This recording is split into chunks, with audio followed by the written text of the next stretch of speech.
أعوذ بالله من الشيطان الرجيم بسم الله الرحمن الرحيم الحمد لله رب العالمين وصلى الله على سيدنا محمد وآله الطاهرين.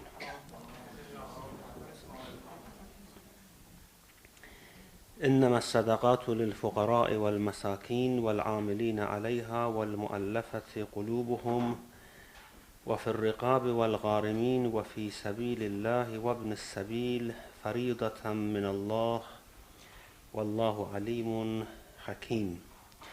Charities are only for the poor and the needy and those employed to collect them and those whose hearts are to be reconciled, and for the freedom of the slaves and the debtors, and in the way of Allah, and for the traveler.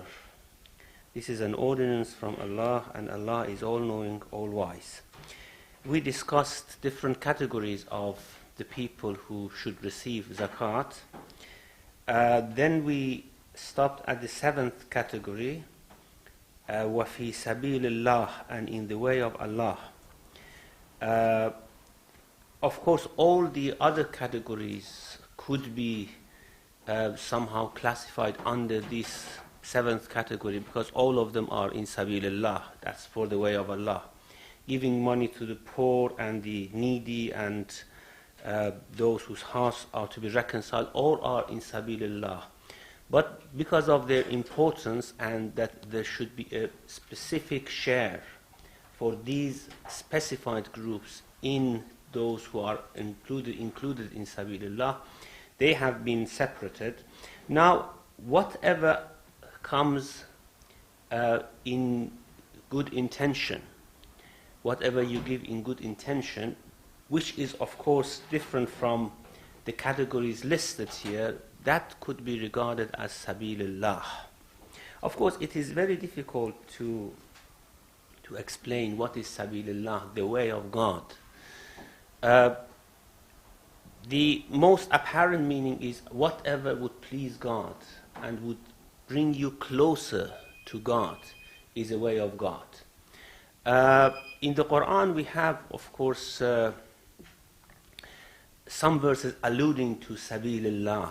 For example, in Surah Furqan we have قُلْ مَا أَسْأَلُكُمْ عَلَيْهِ مِنْ أَجْرٍ إِلَّا مَنْ شَاءَ أَنْ يَتَّخِذَ إِلَىٰ رَبِّهِ سَبِيلًا. I do not ask anything from you as reward for my message, except if someone wants to do something which would be regarded as taking a way towards Allah subhanahu wa ta'ala. This would be my reward. It means that whatever good action that you do, which is a way towards Allah, would be a reward for the Prophet, peace be on him.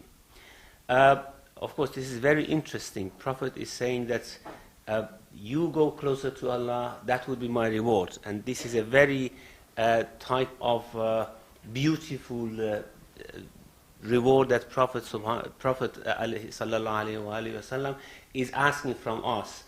You want to reward me, you want to do something for me in response to what I have done for you, do good things, go closer to Allah, that is my reward. Which of course it would be a reward in real sense as well, because the more people go closer to Allah and assume the path of Allah, then the Prophet's share in that closeness to Allah would become materialized, and there would be reward from Allah subhanahu wa ta'ala for that as well.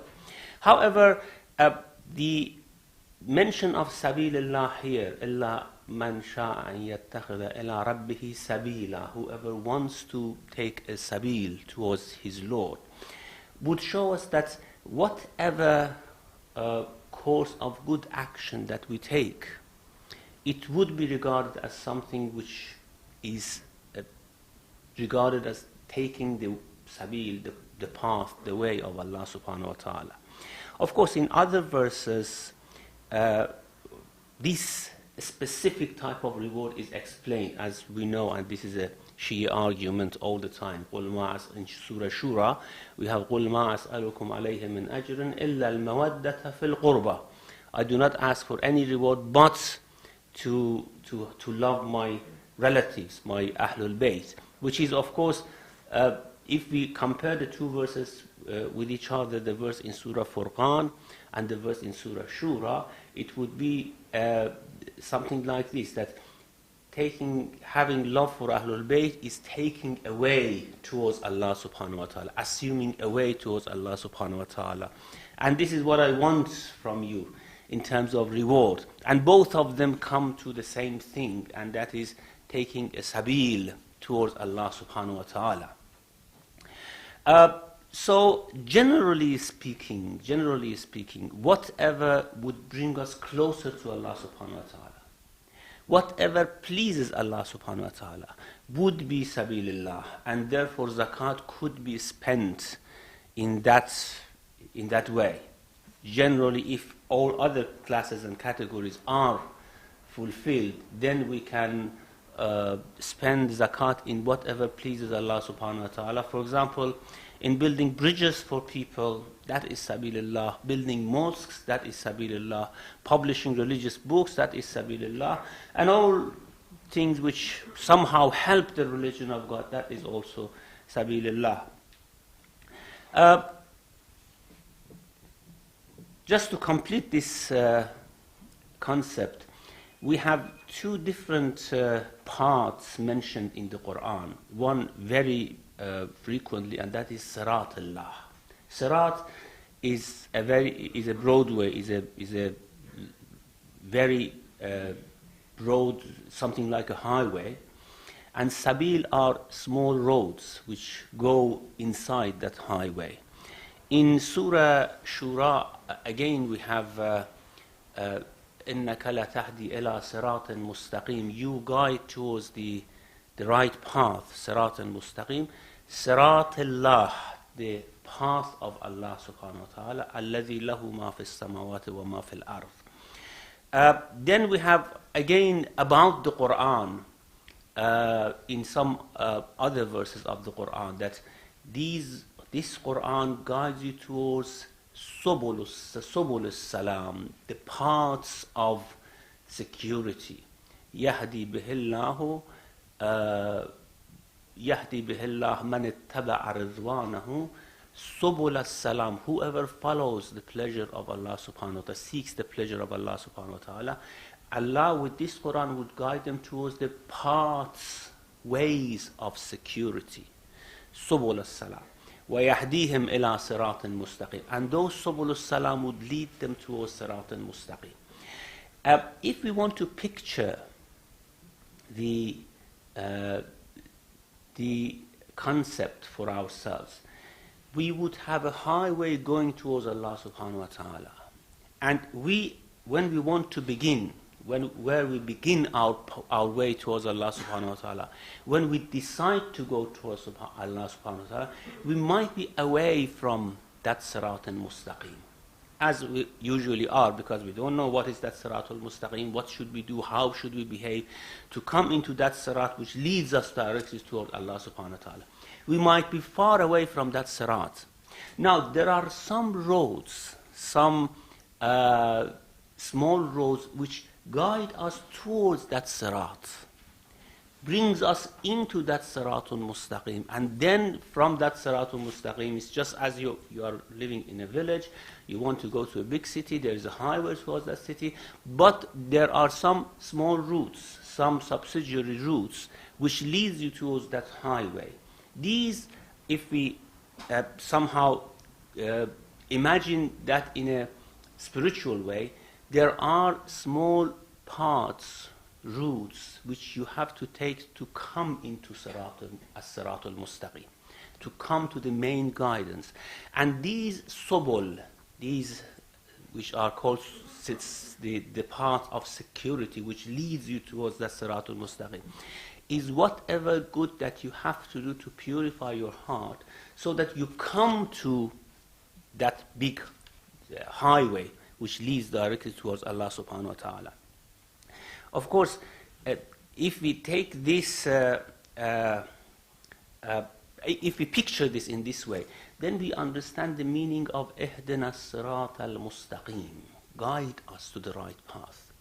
Because usually we Muslims say that we are on the right path. So what's the meaning of, what's the point of asking Allah subhanahu wa ta'ala all the time, guide us to the right path?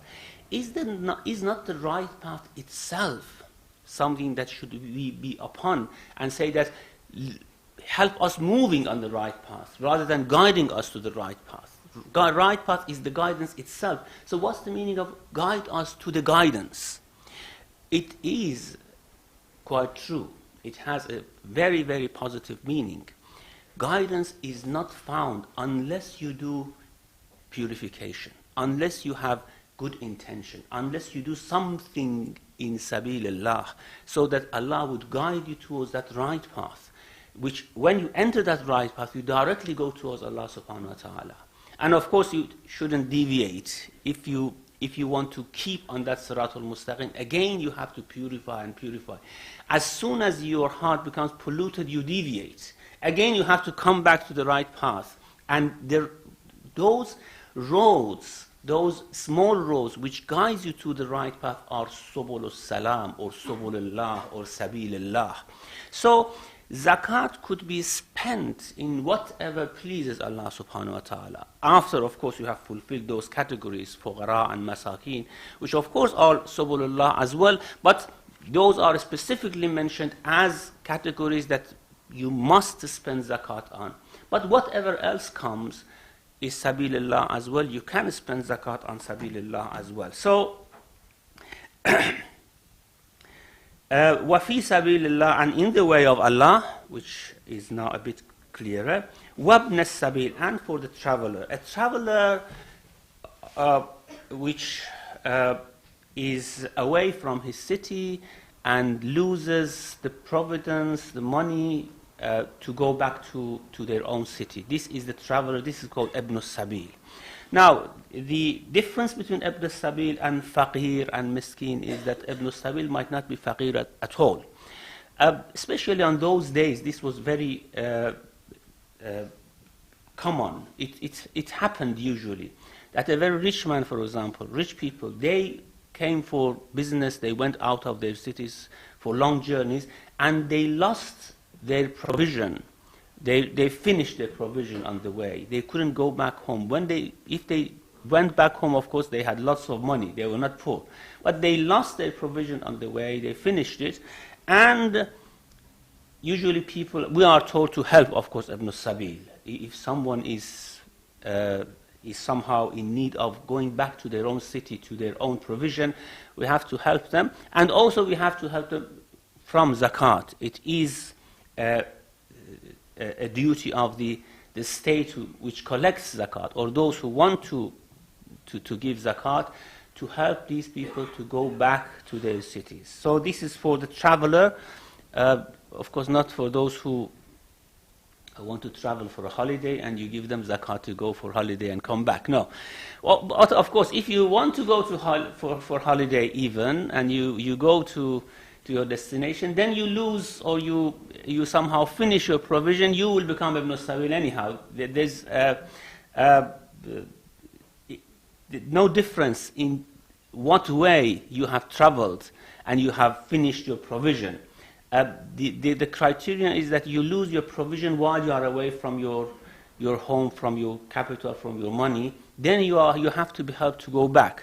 But as I said, not when you want to set out, coming out and saying, I want to go for holidays, who gives me money, zakat, I want to go to holidays. So that's a different concept. So, وَابْنَ السَّبِيلِ, and for the traveler, فَرِيضَةً مِّنَ اللَّهِ, and this is an ordinance from Allah, meaning that you cannot change these categories. Of course, one category, Sabilillah, is quite vast. You can define it yourself whichever way you want, but the other 7 categories, you cannot change it. This is an ordinance from Allah subhanahu wa ta'ala, and Allah is all-knowing, all-wise. He knows that how these money of zakat should be distributed.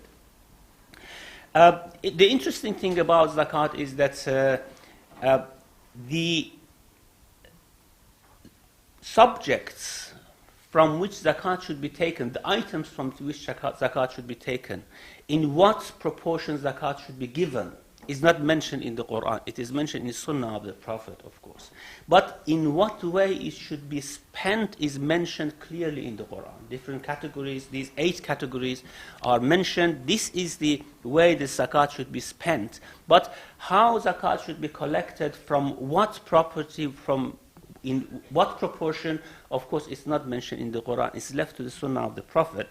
And that's why some jurists have argued that it is possible to change the items from which you take zakat in every age. For example, at one time, wheat and barley has been the main crops which were cultivated, and lots of money, lots of capital were in them. The Prophet actually levied this type of zakat tax on those items. At other times, there might be other types of crops or other types of products which are in abundance, which will bring lots of money. Then the ruler of the Islamic State might actually levy this type of tax on those items.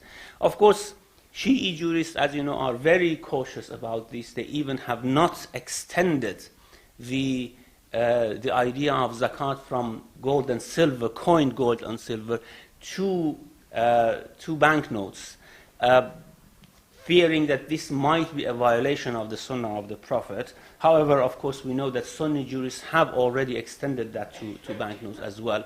But the very fact that it is not mentioned in the Quran, it's mentioned in the Sunnah of the Prophet, there might be some sort of allusion in this, that at any time the ruler of the Islamic State has the freedom to levy different types of tax with different proportion, zakat tax, on different items. Then, of course, the next verse comes back to the attitude of munafiqun towards the Prophet. If you remember, even this idea of zakat and in what way zakat should be spent was raised here because of mentioning of some of the munafiqun that the Prophet is not just in distributing the zakat, and they say that وَمِنْهُمْ مَنْ يَلْمِزُكَ فِي الصَّدَقَاتِ. In verse 58 we had there are some of them who blame you regarding the distribution of the charities. Then, of course, Allah subhanahu wa ta'ala mentioned in what way and with what in what categories the charities, zakat, should be distributed.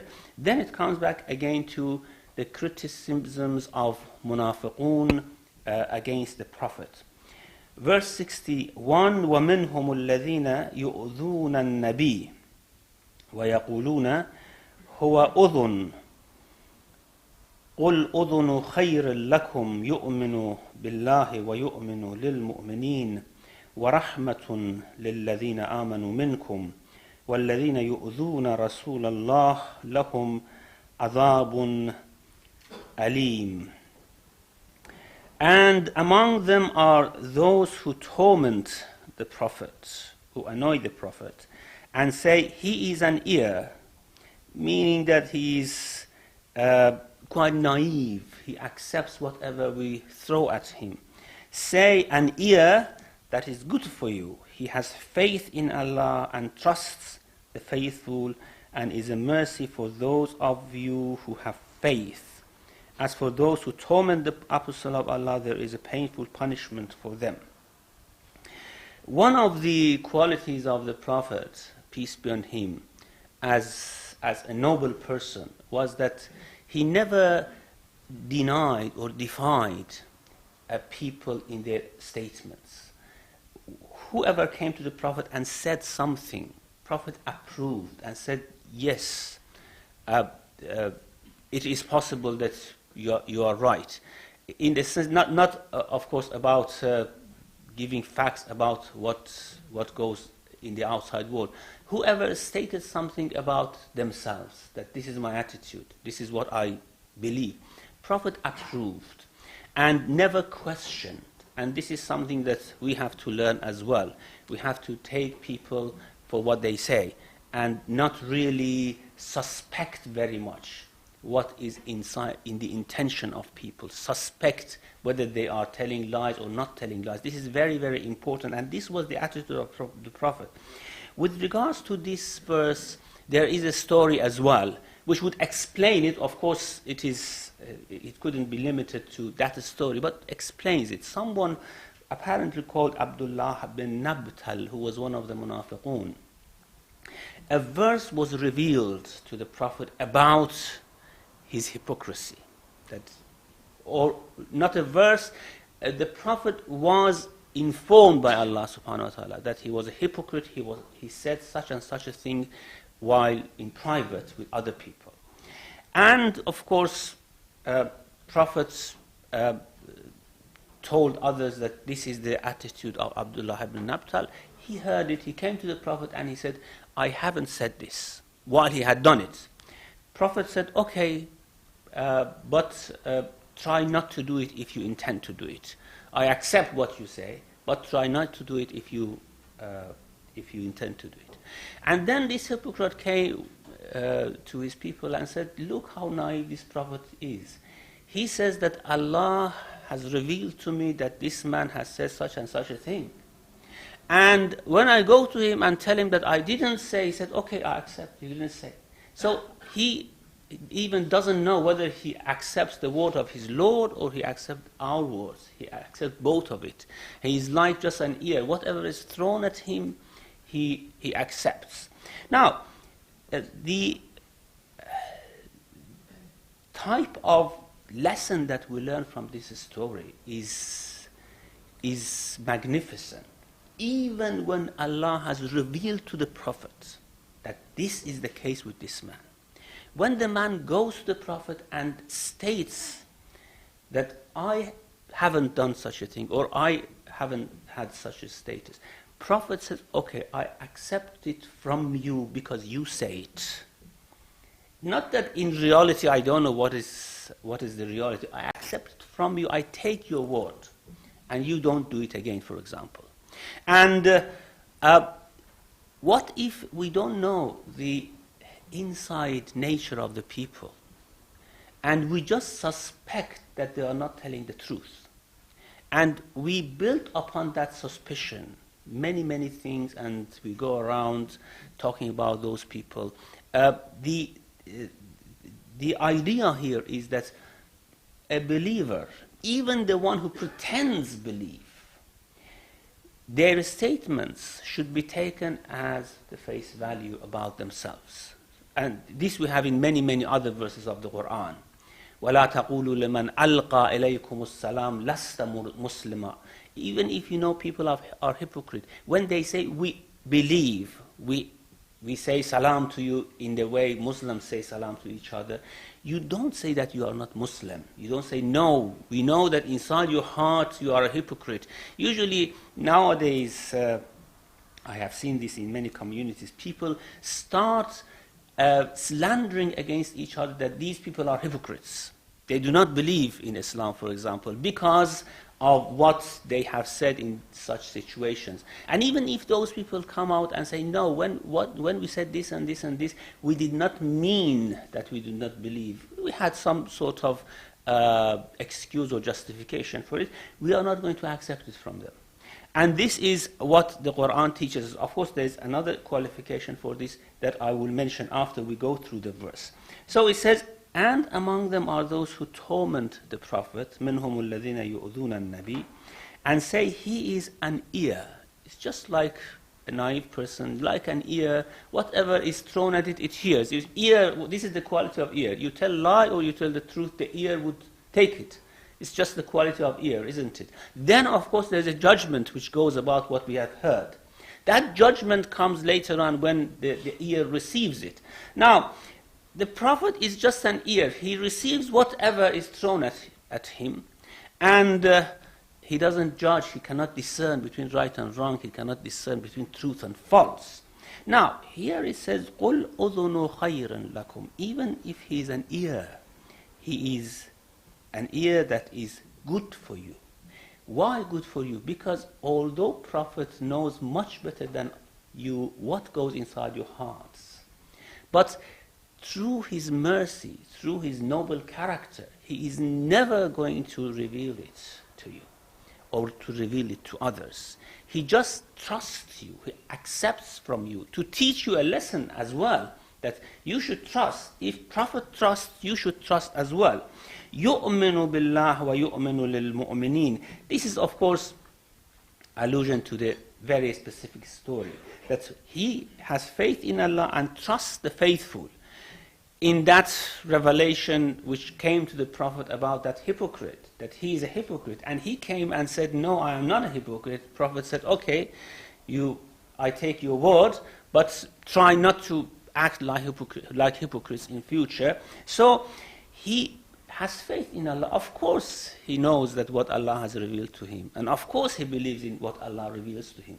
But he shows a trust to the faithful. So this iman which is mentioned here, of course, two prepositions are used here. يُؤْمِنُ بِاللَّهِ وَيُؤْمِنُ لِلْمُؤْمِنِينَ, not بِالْمُؤْمِنِينَ, of course, because iman billah is having faith in Allah subhanahu wa ta'ala.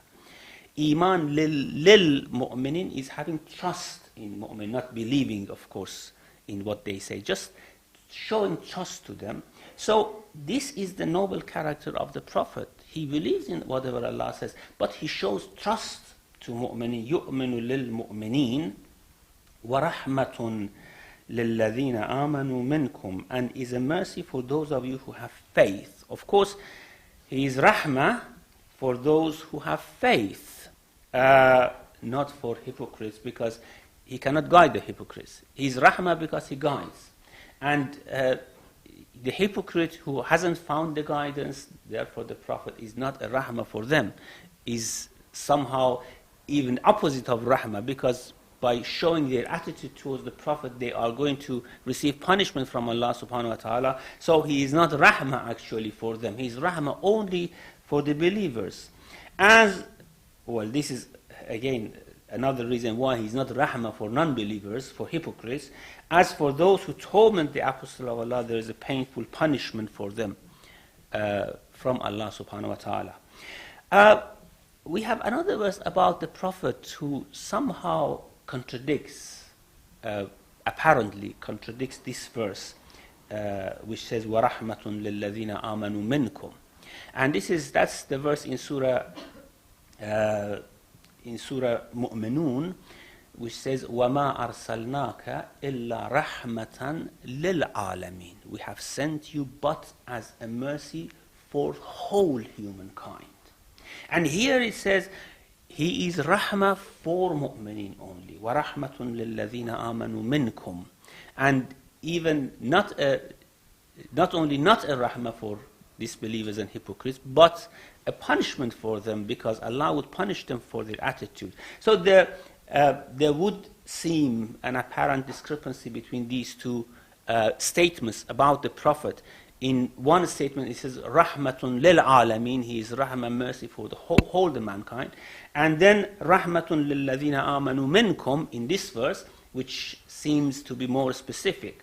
Of course, it's just an apparent discrepancy, because just thinking it through, it would become very clear that there is no discrepancy at all. Of course, Prophet is sent as rahmatun lil alamin, so that all mankind listen to him and be guided by him. But of course, only those who have faith in him will be guided. There is no contradiction here. The intention is that everyone should be guided by this Prophet. Anyone who wants actually to be guided, anyone who wants guidance towards Allah subhanahu wa ta'ala would be guided by this Prophet. But of course, only those who would be guided people would receive the mercy from Allah subhanahu wa ta'ala, which is with this Prophet, which this Prophet brings for them. The lesson I mentioned we learned from this verse is actually mentioned in many different riwayat about how we should treat others in their statements and in their actions. In some riwayat we have, when we see something from believers which are somehow in violation of the standards of faith, we have to justify it in a way that would give a justification for the action of those people, in a way that we say, okay, they might have done it, we might have seen that they have done such an action which is a sin or a violation, but he might have done it under such and such circumstances, or he might have done it with a good intention, he might have done it with this type of excuse. And we have in many ahadith, this is what is called al-hamlu bis-sihha, take the better, correct justification for the action of your brethren in faith. In a hadith from Imam Ja'far al-Sadiq, we have ذَا أَمْرَ أَخِيكَ عَلَى أَحْسَنِهِ, place the action of your brethren on its best justification. Even if you see them apparently doing something which is wrong, which is in violation of faith, you have to make an excuse for it in a way that would justify them in doing it, not taking them to the category of the sinful. For example, if you see someone is lying, even if you hear someone is lying by your own ears, for example, you might say, okay, he might have, it is possible that he might have been on the assumption that this is the case, and he has told it on that assumption, even if there is a 2% possibility for it. You say, okay, he might have done it with that type of intention. So I opt for this type of justification rather than just telling that this person is a liar or a hypocrite.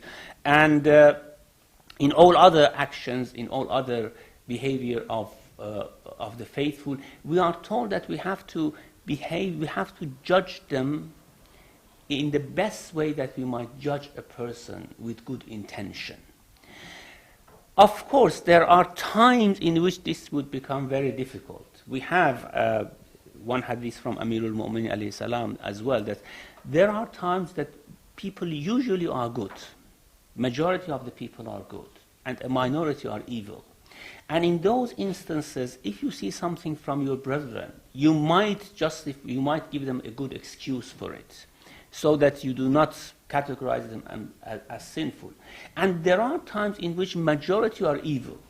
Then you cannot certainly judge everyone with that good intention, because then you are going to be beguiled, then you are going to be deceived all the time. It's not possible to do it.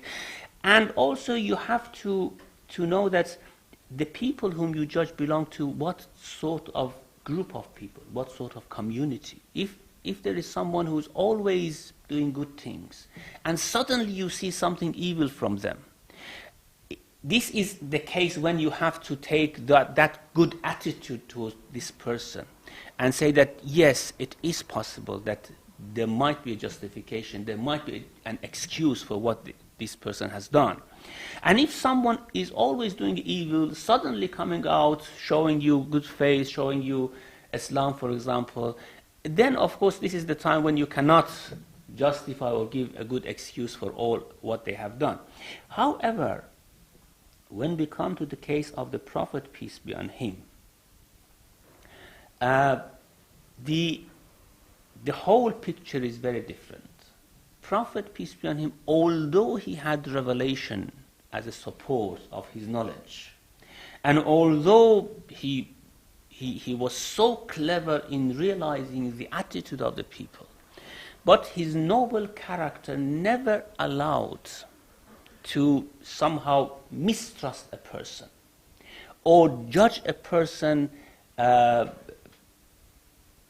against the standards that Allah subhanahu wa ta'ala had taught him, that you have to put trust in people, you have to take the statements as their face value from the people.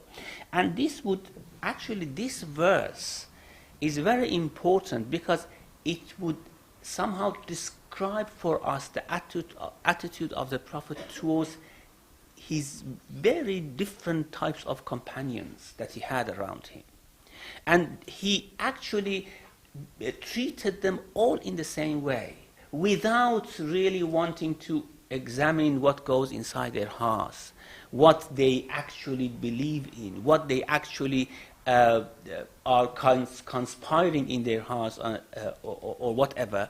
He just judged them according to what they said. And this description, which comes from Allah subhanahu wa ta'ala, is completely a description of the attitude of the Prophet towards his companions, even the hypocrite ones, even those about whom a revelation had come to the Prophet, peace be on him.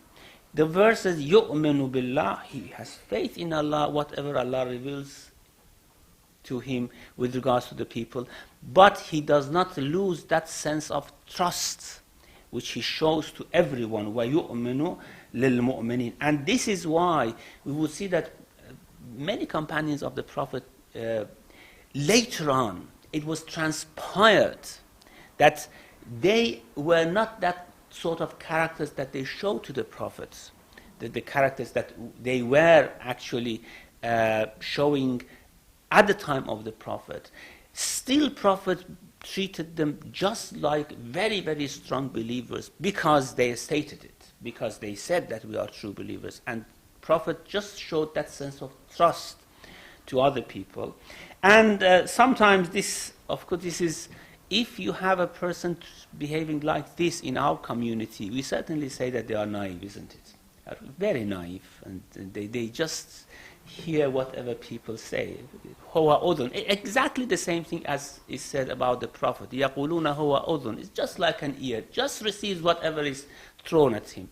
And is this a good attitude or a bad attitude? Well, I leave it for yourself to judge. But Allah subhanahu wa ta'ala has praised this attitude of the Prophet, that he has trust in the believers. And believers, of course, not here, يُؤْمِنُ لِلْمُؤْمِنِينَ. Mu'minin here are not the true believers, because the following statement says, وَرَحْمَةٌ لِلَّذِينَ آمَنُوا مِنْكُمْ. And a mercy for those of you who really believe. So mu'minin in this statement, يُؤْمِنُ لِلْمُؤْمِنِينَ, means those who pretend faith, those who show iman. He just accepts, he just trusts them. And of course, beyond this trust for them, those of you who really have faith, he is a rahmah for you. And this being the attitude of the Prophet, peace be on him, the noble character of the Prophet, then of course, وَالَّذِينَ يُؤْذُونَ رَسُولَ اللَّهِ لَهُمْ عَذَابٌ أَلِيمٌ. Whoever tries to annoy these prophets is going to receive a great punishment. وَصَلَّى اللَّهُ عَلَى مُحَمَّدٍ وَآلِهِ الطَّاهِرِينَ.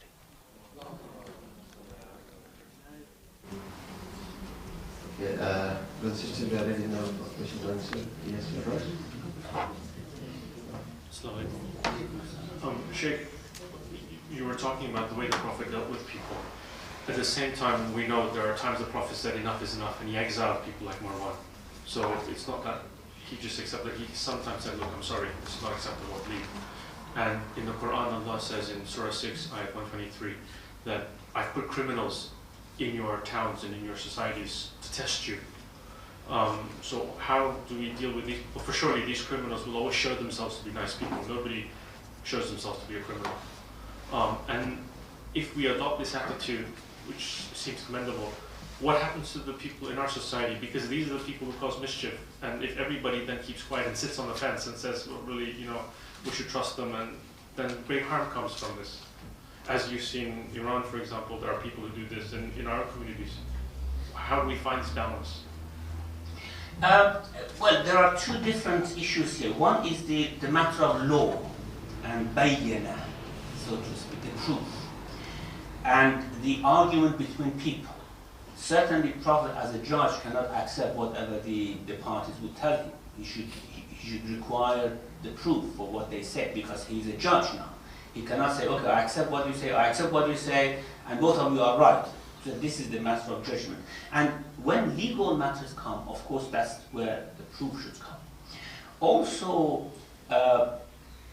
in the case of Marwan, for example, there were lots of proof that other people had, that he had done mischief and he had to be deported from the city.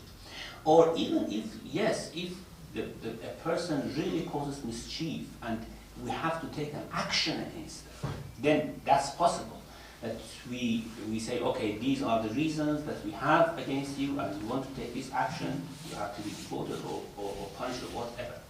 But this attitude is when we are living together, there's no action to be taken. There's nothing, no proof that we have to provide. And we just suspect each other. This is the wrong attitude that we have in our community, and Prophet didn't have this. Of course, he did not just without any basis suspect people or suspect that they are telling lies to him. I think it's quite clear the difference between the two. The legal issues aside, if we live in a community that people all the time suspect each other and their statements, we are living in a very, very terrible community. And even if there are few people telling lies, but people mostly trust each other, that would give a better environment to everyone than the previous station. Do you want to add something? Sisters? No? Ben?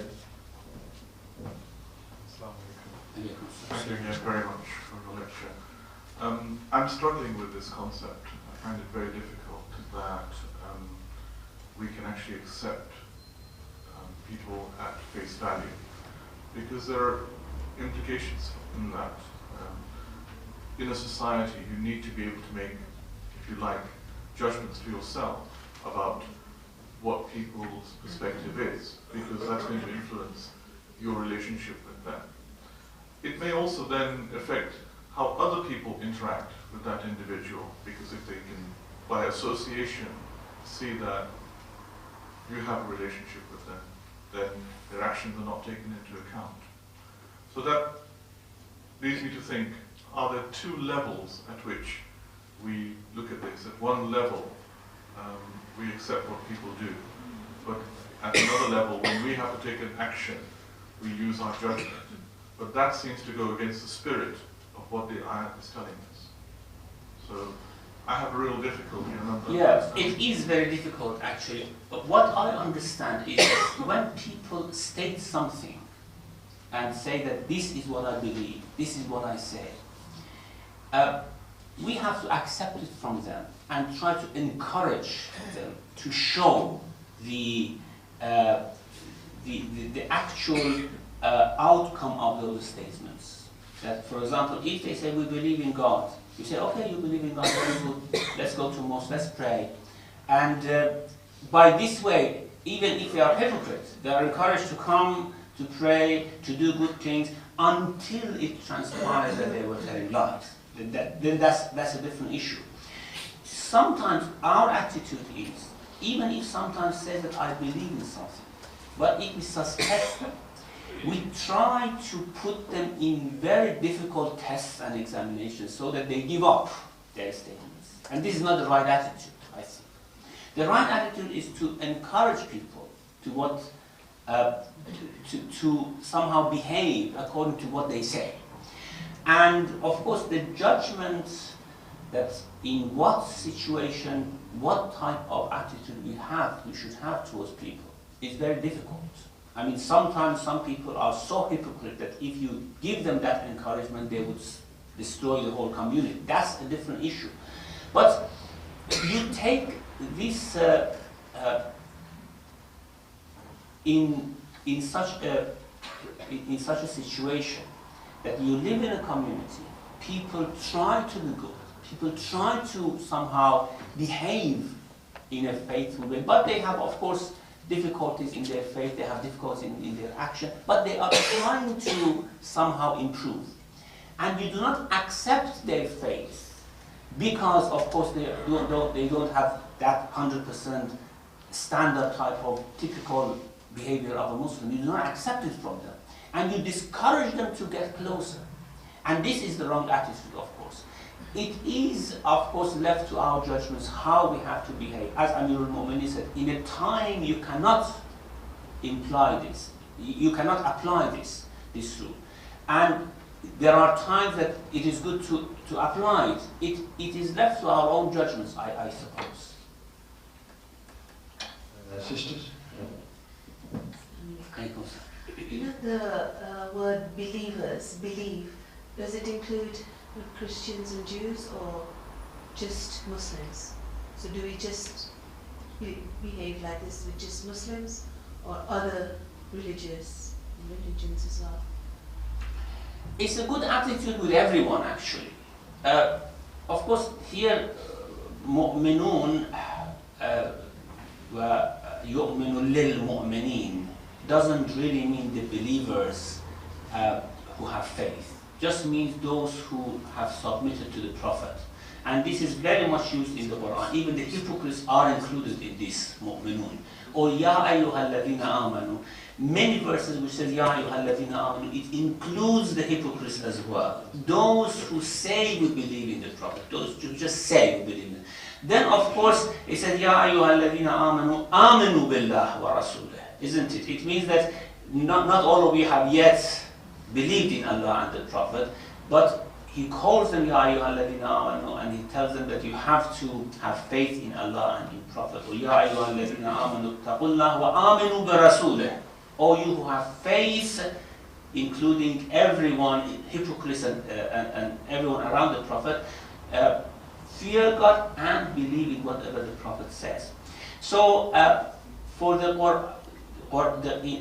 with regards to the Quranic use, Ya ayyuhal ladhina amanu or mu'minun includes whoever just by tongue submits to the Prophet and says that I'm Muslim. And then there are addresses to these people.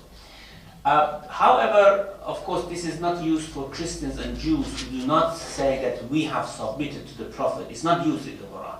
But with regards to this attitude, we can say that yes, it is a good attitude towards everyone.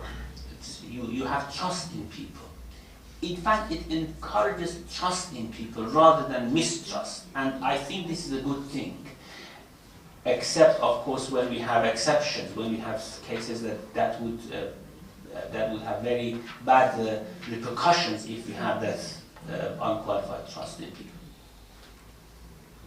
Just point of clarify something. So, Sheikh, if I remember from one of your lectures in Islamic ethics, you were saying that this is a behavior you should have with people, but that doesn't mean you should remove that due diligence. You should still be cautious when you deal with it. I just want to make that point. That is correct, right? Otherwise, you'll be in trouble. Yeah, of course. And remember, the Prophet knew really what was the attitude of that person because Allah subhanahu wa ta'ala had revealed to him. And that's why he said, yu'minu billah. He believes in whatever Allah has told him. He hasn't forgotten it, but he shows trust to you. And this is good for you because he is trying to make a very good and trustful environment. Yeah, that's right. Yeah.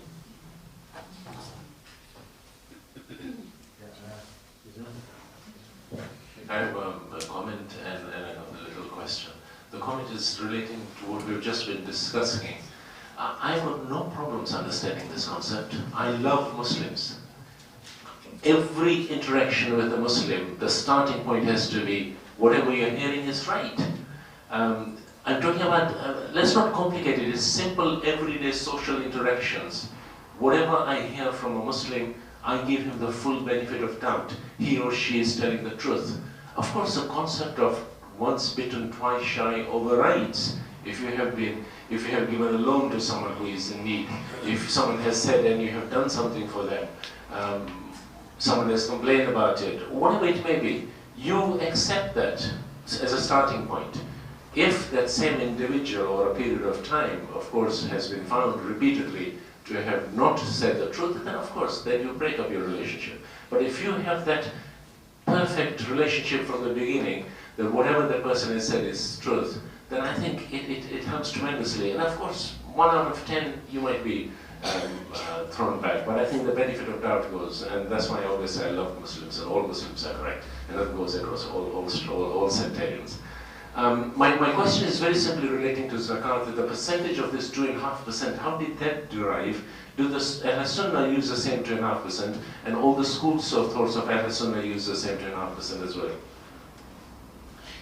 Yeah, this is actually mentioned in Hadith, and we have 2.5% on on particular things, on gold and silver. Of course, with other items like camel and sheep, and it's different.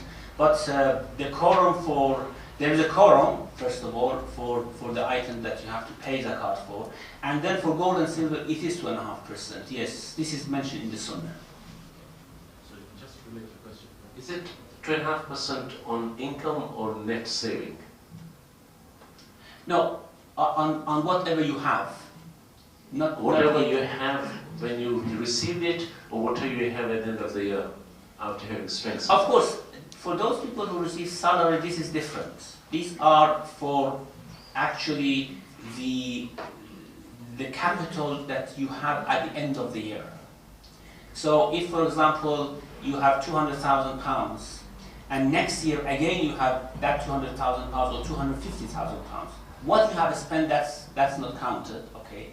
If you have the same amount, you have to pay the same zakat again on that property. And it's in this way that you cannot keep your property intact if you do not add on to it during the year. It might actually be somehow consumed off by zakat after a few years if you do not add up to it. Unlike the concept of homes, that when you pay homes once, you don't need to pay homes again.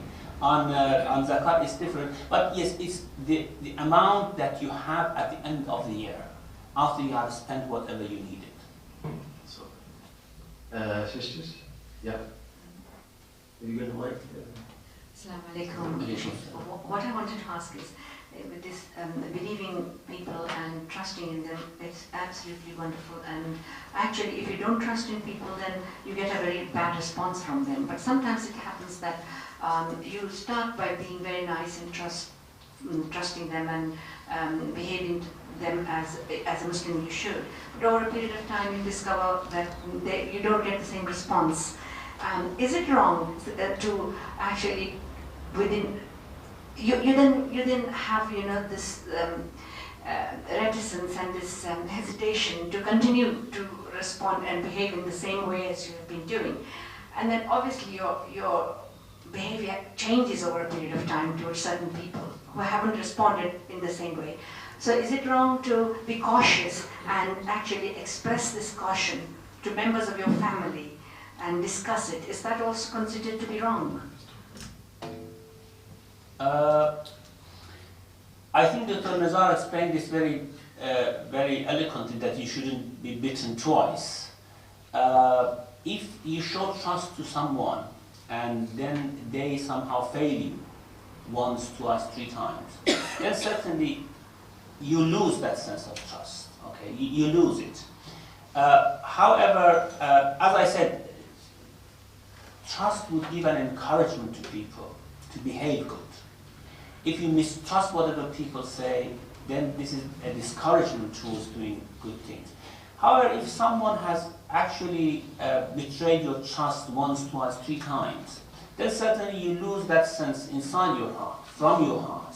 But what you do afterwards, what you somehow, are you going to go around and informing everyone that you cannot trust this person? That's a different thing, certainly.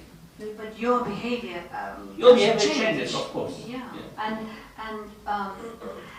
you also, I think, sometimes feel that you need to caution the very close members of your family about certain things. And is that considered wrong?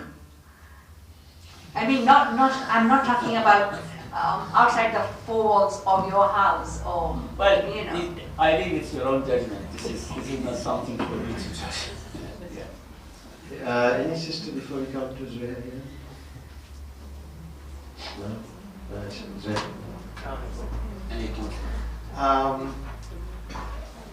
Two concerning zakat, so 2 small questions, and one about subur.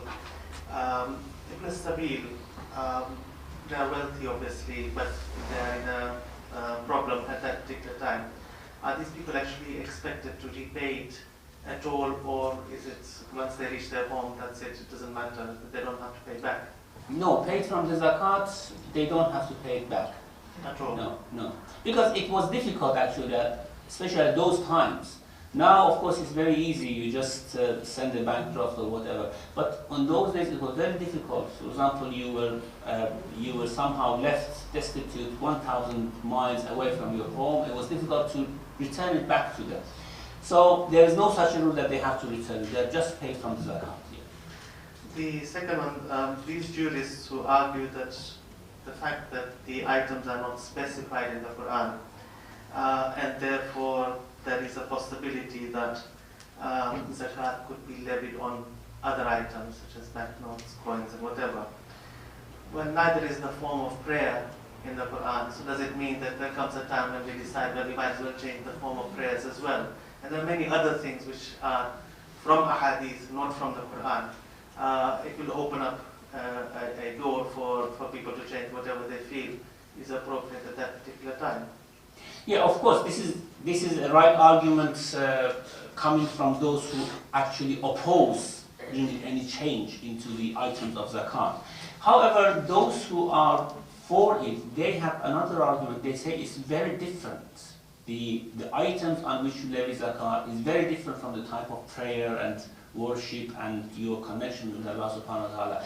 These usually don't change because we are all human beings. We come with the same attitude to this world. We come with the same spiritual needs that we have to fulfill by these type of prayers. However, zakat is something which depends on the economical situation of the society, on the type of products and crops of every society. You cannot, if, for example, in a society they do not somehow harvest wheat and barley and other items of zakat, but completely something different thing. Like, for example, corn. They just corn is also included in zakat, but if some other items are being harvested, and the wealth of society comes from that, and you say that you don't have to pay zakat on them, is it something which is really meant by the philosophy of zakat or not? They argue in this way. So there is an argument. Of course, the very outstanding example is coin, gold and silver and banknotes, because at those times coin, gold and silver were really the currency of the time, and people exchanged everything with that coin, gold and silver.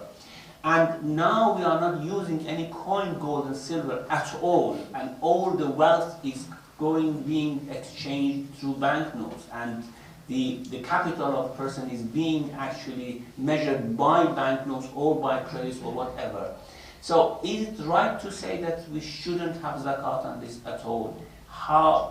However, a person might be so rich by this, but not having any other crops, not having sheep and cattle, not having barley and wheat, just having these treasures of banknotes, for example.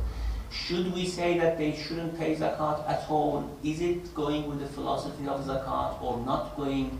And then this raises the argument that even if the Prophet levied zakat on these issues, because they were the very usual items of wealth in his society. So we have to look into items of wealth in our society. And now this is a juristic argument going on. Whatever the outcome would be, it is not going to affect us because we are not going to pay zakat anyhow. We don't have that enough money to pay zakat. But surely in those days, it's 70%. More than half of the economy was a barter economy. And in those days, there was no zakat on bartering, whereas gold and silver coins, certainly the poor people never had that quantity of gold and silver anyway. So, I mean, it's just like a salaried person today. There is no way that you could consider, they have banknotes and coins, but it is like a barter economy in those days, whereas the really wealthy who may have lots of capital, etc., may have the equivalent of gold and silver coins these days. Well, as I said, these are the arguments for and against, which are coming. We haven't come to any conclusion yet. Can I finish one more? Sisters. No? Manzu? Yeah, You know, in the namaz of Mayat, we say that one of the parts we say that we don't know anything bad or wrong about this person, we know only good about this person. This is one of the sentences in namaz Mayat. Is there any relation between what you explained about accepting the whatever the person says is to be right and accept whatever he's saying? Is there any relationship between this ayat, what you explained, and what we say in namaz Mayat? Well, yes and no. Yes, in the sense that you might actually take every action of a Muslim with a good justification, and then in Salat al-Mayyit you say, Allahumma inna la na'lamu minhu illa khayra. But no, because in Salat al-Mayyit, if you really have a different judgment about the person, you cannot say this, and you are not allowed to say a lie in Salat al-Mayyit. You have to say the truth. You might just say that, oh God, I don't know the position of this person, so you have mercy on him. These sentences, statements that we use in Salat al-Mayyit are not very fixed. We are told that for people who we know they are hypocrites, we know for certain they are hypocrites, you have to curse them rather than to pray for them in Salat al-Mayyit.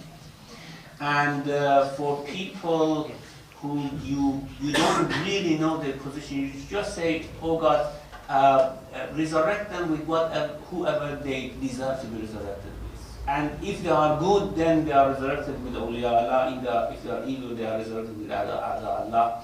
So not very much related. And really I advise those of you who stand in Salat al-Mayyit just to tell the truth to Allah subhanahu wa ta'ala. If you know good of this person, say he was a very good person, have mercy on him. If you don't know anything, yes, you say, Allahumma inna la na'lamu minhu illa khayra. We haven't seen his sins, we haven't seen his wrongdoings, we have just seen his good actions, his good behavior, and you know better, so forgive him just on the face value that we understand from him. And we have in hadith that if 40 mu'min really say this, that we don't know but good from him, of course not just as a repetition of a statement, a routine statement, but really in the heart. If a deceased person has the witness of 40 mu'min, say that we don't know but good from him. We don't know what is inside his heart, we don't know what he had, what he was in private, but with us we don't know what good. And if 40 mu'min really witness this, then the person is forgiven. Because usually you cannot pretend to 40 people that you are good.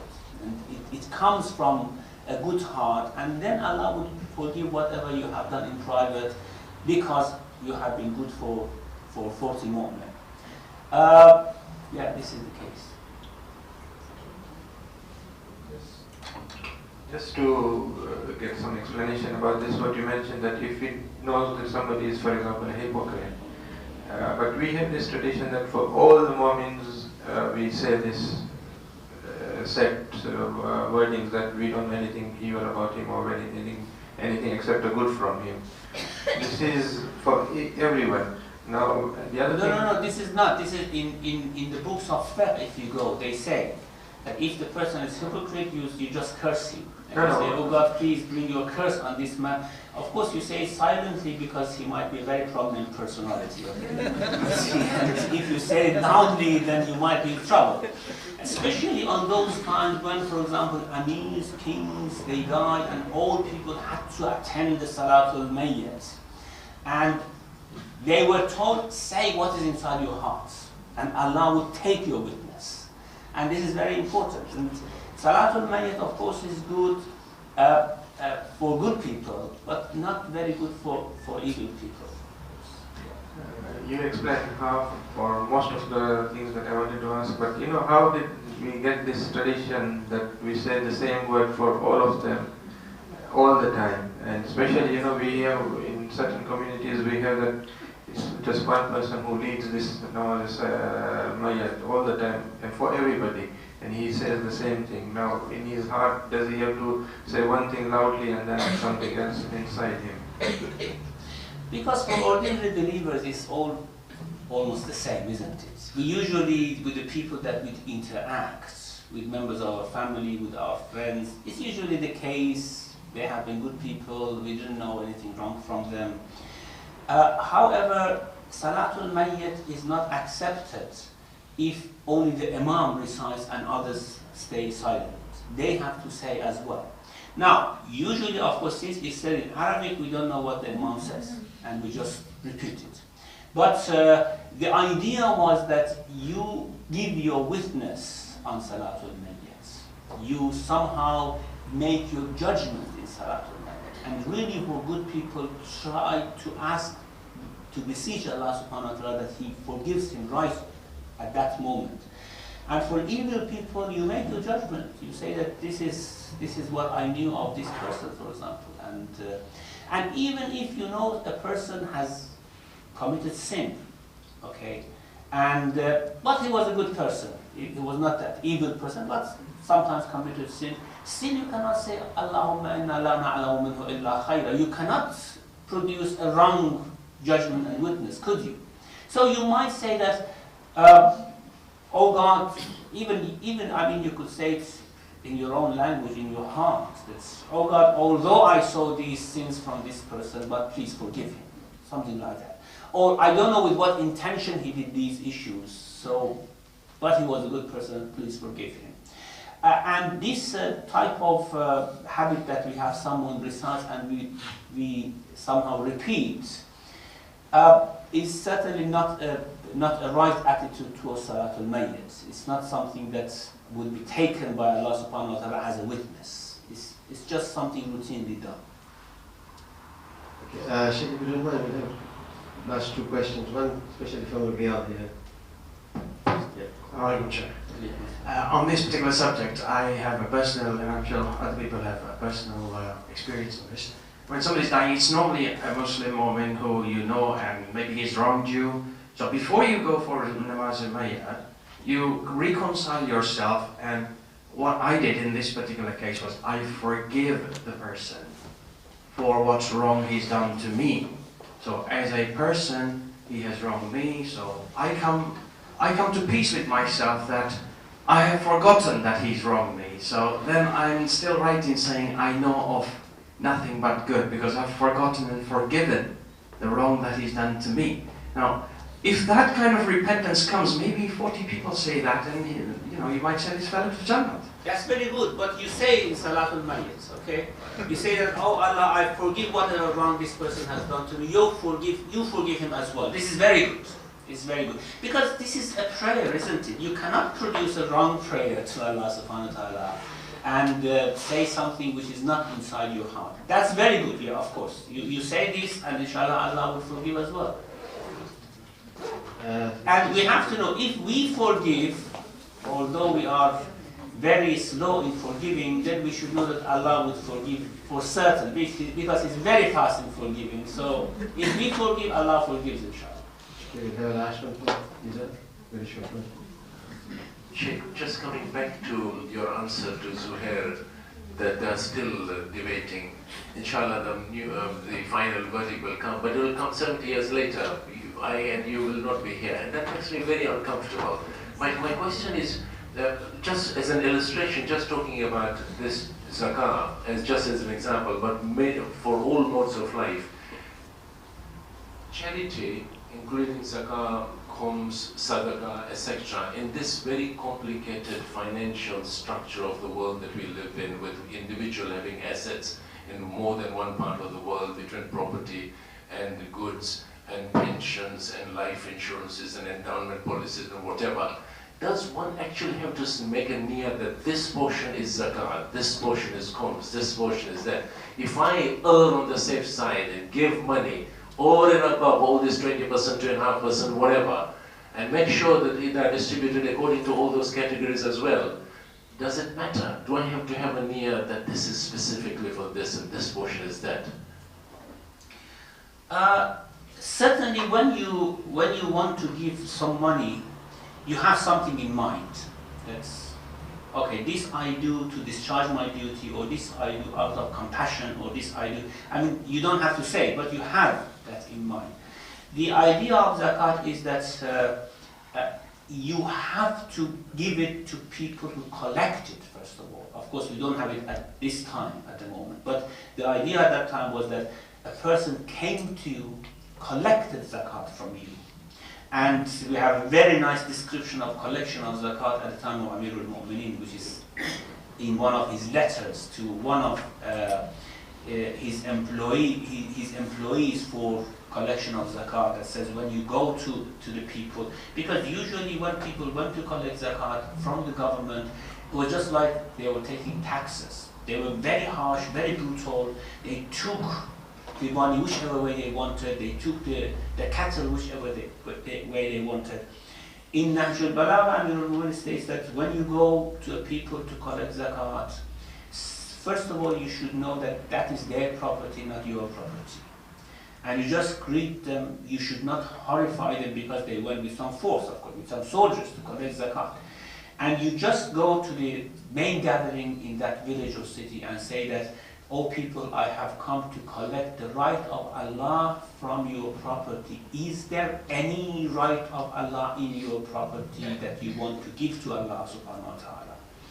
And if some people say, "No, you have no right to go and inquire, to go and investigate," if some people say, "Yes, we have something to pay zakat on," then you go to their houses with their permission. And then you ask them, "Okay, what is it that you have to pay zakat for?" And for example, if they say, "These are the cattle that we have to pay zakat for," you have to know that that is the main bulk of the property belongs to them, again, not belongs to Allah subhanahu wa ta'ala. So you ask them, "Okay, how you want to pay it?" And if they say, "You take the zakat, you make the whole bulk of cattle, for example, in 2 halves. And then you say, "Okay, take your half and whatever you decide, give it to for another, for further division." And then he chooses one part, for example, and then so you say, "Okay, the next lot, the next portion, I will halve it again until it comes to the portion of zakat. I will halve it, you choose which one you want to take, you choose which one you want to give." And again the same thing. And if they change their mind, they say, "No, what we have taken is not what we wanted," you say, "Okay, you mix them again, you divide them again, and you go according to their decision." Now all these would tell us that it was something to be collected by the government. Of course, depending on the state, on the attitude of the government, they would have come very brutally and take it like any tax. Or, as Amirul Mu'minin mentions, they would have come in this very benevolent manner and take the right of Allah subhanahu wa ta'ala. With regards to other charities, that's not something that is collected as a faridah. That's then whatever you want to give out. Now, in our time, when of course there's no collection of zakat by any state, and it's our own duty to give it, and even no marja would ever come and collect zakat, it's up to us to go and give it to them. Probably we have to do the same every year as a faridah from Allah subhanahu wa ta'ala. That, okay, this is the time now, I have to give this percentage to Allah subhanahu wa ta'ala, I put it aside, I'll go and give it to those people who deserve it. And then whatever extra you want to do, then that's up to you. That's you do with any type of intention at any time of the year. But since this is a faridatun min Allah, as it's mentioned in the Quran, it's good to be done on the right time, right proportion, and in a right manner. محمد وعلى محمد صلى الله عليه وسلم.